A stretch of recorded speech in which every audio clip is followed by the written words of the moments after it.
ವಿದ್ಯಾರ್ಥಿ ಸಂಘಟನೆಯಿಂದ ಈ ಒಂದು ಪತ್ರಿಕಾ ಅಥವಾ ಪ್ರೆಸ್ ಹೇಳಿಕೆಗೆ ಬಂದಿರೋರು ಯಾರು ಬಂದಿರೋ ನಿಮ್ಮೆಲ್ಲರಿಗೂ ಕೂಡ ನಾವು ಸ್ವಾಗತ ಮಾಡ್ತೀವಿ. Thank you.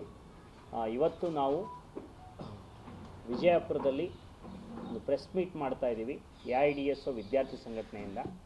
ಕಾರಣ ಏನಪ್ಪ ಅಂತ ಹೇಳಿದ್ರೆ ನೀವೆಲ್ಲ ಕೂಡ ಗಮನಿಸಿರ್ಬೋದು ಸ್ನೇಹಿತರೆ, ಸರ್ಕಾರ KPS ಮ್ಯಾಗ್ನೆಟ್ ಅನ್ನೋ ಒಂದು ಯೋಜನೆ ಹೆಸರಲ್ಲಿ ಇವತ್ತು ಕರ್ನಾಟಕದಲ್ಲಿ ಒಂದಲ್ಲ ಎರಡಲ್ಲ 40,000ಕ್ಕೂ ಹೆಚ್ಚಿಗೆ ಸರ್ಕಾರಿ ಶಾಲೆಗಳನ್ನ ವಿಲೀನ ಮಾಡಿ ಮುಚ್ಚಾಕಕ್ಕೆ ಹೊರಟಿದ್ದಾರೆ.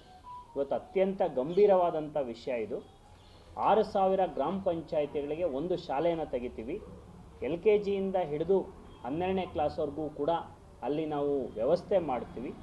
ಹಾಗಾಗಿ ನಾವು ಇವತ್ತು ಕಡಿಮೆ ಸಂಖ್ಯೆ ಅಂದರೆ ಸರ್ಕಾರಿ ಶಾಲೆಗಳನ್ನ ಏನಿದೆ ಆ ಸರ್ಕಾರಿ ಶಾಲೆಗಳನ್ನೆಲ್ಲನೂ ಕೂಡ ವಿಲೀನ ಮಾಡ್ತೀವಿ ಅಂತ ಹೇಳಿ ಹೊರಟಿದ್ದಾರೆ ಸ್ನೇಹಿತರೆ.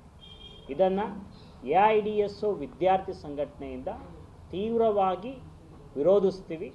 ಇವತ್ತು ನಮ್ಮೂರಿನ ಶಾಲೆಗಳು ಉಳಿಬೇಕು, ನಮ್ಮೂರಿನ ಶಾಲೆಗಳು ನಮ್ಮ ಊರಿನ ಒಂದು ಅಸ್ತಿತ್ವ, ಅಂಥ ಶಾಲೆಗಳನ್ನ ಮುಚ್ಚಾಕಬಾರ್ದು ಅಂತ ನಾವು ಹೇಳ್ತಾ ಇದ್ದೀವಿ. ಇವತ್ತು ಅಕ್ಟೋಬರ್ 15ನೇ ತಾರೀಕು ಅಂದರೆ 2025ರಲ್ಲಿ ಒಂದು ನಡಾವಳಿಗಳನ್ನ ಬಿಟ್ಟಿದ್ದಾರೆ. ಅದು ಶಿಕ್ಷಣ ಸಚಿವರು ಅವರ ಡಿಪಾರ್ಟ್ಮೆಂಟಿಂದ.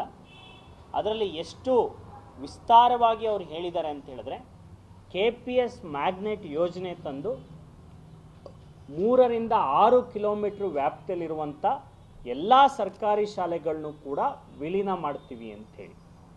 ಅಷ್ಟು ಮಾತ್ರ ಅಲ್ಲ, KPS ಮ್ಯಾಗ್ನೆಟ್ ಅಂತ ಏನು ಯೋಜನೆ ತರ್ತಾ ಇದ್ದಾರೆ KPS ಶಾಲೆಗಳು ಅಂಥೇಳಿ, ಆ ಶಾಲೆಗಳಿಗೆ ಏನು 5-6 ಕಿಲೋಮೀಟ್ರ್ ಡಿಸ್ಟೆನ್ಸ್ ಇರುತ್ತಲ್ಲ, ಅದಕ್ಕೆ ಬಸ್ ವ್ಯವಸ್ಥೆಯನ್ನು ಸರ್ಕಾರ ಮಾಡಲ್ವಂತೆ. ಪೋಷಕರು ಮತ್ತು SDMC ಸದಸ್ಯರು ಮಾಡಬೇಕಂತೆ. ಹಾಗೆಯೇ ಆ ಸರ್ಕಾರಿ ಶಾಲೆಗಳಿಗೆ ನಿರ್ವಹಣೆ ಮಾಡೋದನ್ನ ಇನ್ನು ಮುಂದೆ HM ಮತ್ತು ಪೋಷಕರು ಮಾಡೋಕ್ಕೆ ಅಧಿಕಾರ ಇಲ್ವಂತೆ. ಅದನ್ನು ಹೊರಗುತ್ತಿಗೆ ಕೊಡ್ತಾರಂತೆ. ಕಾಂಟ್ರಾಕ್ಟು ಹೊರಗುತ್ತಿಗೆ ಪ್ರೈವೇಟ್ ಏಜೆನ್ಸಿಗಳಿಗೆ ಕೊಡ್ತಾರಂತೆ.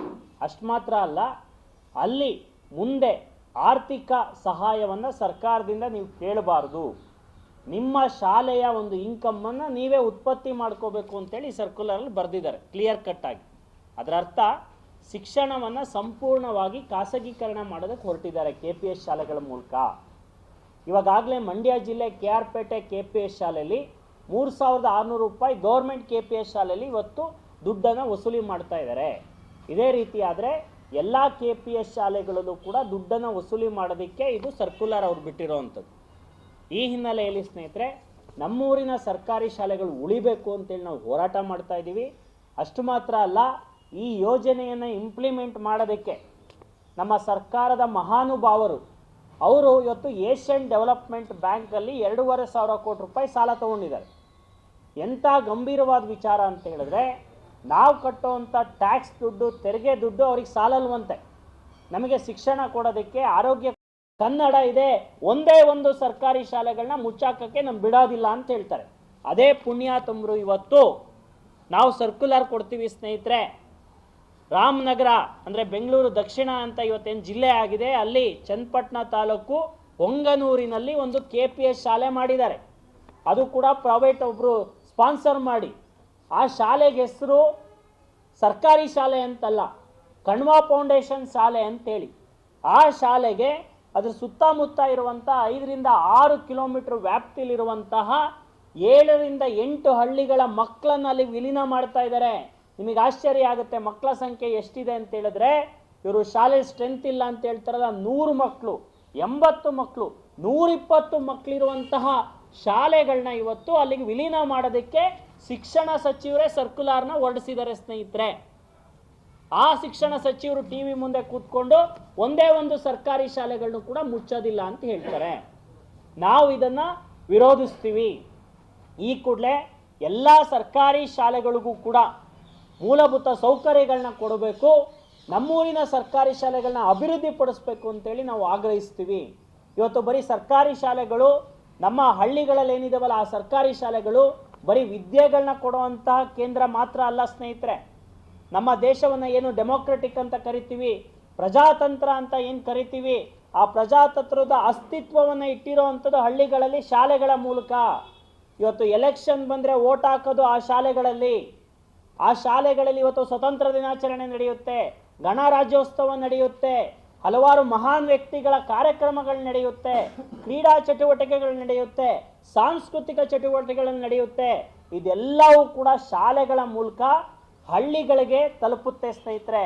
ಅಂಥ ಶಾಲೆಗಳನ್ನ ಕೊಲ್ಲಬಾರ್ದು ಅಂತೇಳಿ ನಾವು ಸರ್ಕಾರಕ್ಕೆ ಆಗ್ರಹಿಸ್ತಾ ಇದ್ದೀವಿ. ದೊಡ್ಡ ಹೋರಾಟವನ್ನು ಕೂಡ ನಾವು ಮಾಡ್ತಾ ಇದ್ದೀವಿ ಸ್ನೇಹಿತರೆ. ಈ ಹಿನ್ನೆಲೆಯಲ್ಲಿ ಇದೇ 14ನೇ ತಾರೀಕು ವಿಜಯಪುರ ಜಿಲ್ಲಾ ಮಟ್ಟದ ಒಂದು ಹೋರಾಟವನ್ನು, ಸಮಾವೇಶವನ್ನು ನಾವು ಮಾಡ್ತಾ ಇದ್ದೀವಿ. ಆ ಹಿನ್ನೆಲೆಯಲ್ಲಿ ಒಂದು ದೊಡ್ಡ ಚಳುವಳಿ ಆಗ್ತಾ ಇದೆ. ಇವತ್ತು ಸರ್ಕಾರ ಈ ಸರ್ಕ್ಯುಲರ್ಗಳನ್ನ ವಾಪಸ್ ಪಡೆಯುವವರೆಗೂ ಕೂಡ ನಮ್ಮ ಹೋರಾಟವನ್ನು ನಿಲ್ಲಿಸೋದಿಲ್ಲ ಅಂತ ನಾವು ಹೇಳಕ್ಕೆ ಇಷ್ಟಪಡ್ತೀವಿ ಸ್ನೇಹಿತರೆ. ಬಿಟ್ಟು ಇವತ್ತು 5-6 ಕಿಲೋಮೀಟರ್ಗೆ ಒಂದು ಮ್ಯಾಗ್ನೆಟ್ ಶಾಲೆ ಓಪನ್ ಮಾಡಿ ವಿಲೀನ ಮಾಡ್ತೀವಿ ಅಂತ ಹೇಳ್ತಾ ಇದ್ದಾರೆ. ಇದರಿಂದ ಮಕ್ಕಳನ್ನ ಕಳಿಸ್ತಿಲ್ಲ ಅಂತ ಹೇಳ್ತಾರೆ. ಬಿಜಾಪುರದಿಂದ 5-10 ಕಿಲೋಮೀಟರ್ ಸುತ್ತಮುತ್ತ ಹೋದರೆ 500-600 ಮಕ್ಕಳು ನಮ್ಮ ಸರ್ಕಾರಿ ಶಾಲೆಯಲ್ಲಿ ಓದ್ತಾ ಇದ್ದಾರೆ. ಅಂತ ಸರ್ಕಾರಿ ಶಾಲೆಗೆ ಒಳ್ಳೆ